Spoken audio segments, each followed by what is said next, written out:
প্রত্যেকবার রেজাল্ট বেরোনোর সময় আমার মায়ের একটা কমন ডায়লগ থাকে যে কবে যে আমি তোকে টিভিতে দেখতে পারবো। মানে বুঝতে পারছো, মা আমাকে ইনডাইরেক্টলি রাজ্যের মধ্যে ফার্স্ট সেকেন্ড থার্ড হওয়ার কথা বলছে। তো এটা ইনডাইরেক্টলি বলার কি আছে, তুমি ডাইরেক্টলি বলো না যে মরে যা। 700-তে 696, সালা 4 নাম্বার কম।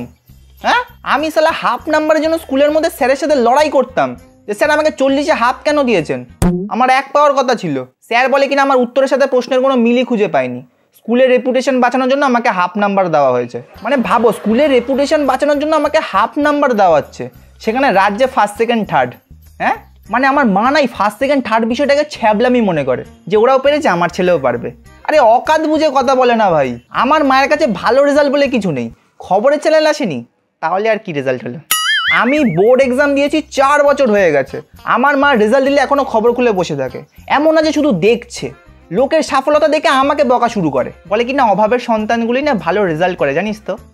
আমার যা কপাল, পোড়া কপাল নিয়ে একটা ছেলে জন্ম দিয়েছি ধর। আর আমার মায়ের না এটা শুধু রেজাল্টের ক্ষেত্রে না, প্রত্যেকটা জিনিসের ক্ষেত্রে। আমি যেই ভিডিও করছি, আমার প্রত্যেকটা ভিডিও দেখার পর আমার মায়ের একটা প্রধান ডায়লগ থাকে যে রেজাল্টের জন্য তো টিভিতে যেতে পারলাম না, ভিডিওর জন্য কি দিদি নাম্বার 1-এ ডাকবে। মানে আমি ভিডিও নিয়ে এত স্ট্রাগল করছি দিদি নাম্বার 1-এ যাওয়ার জন্য।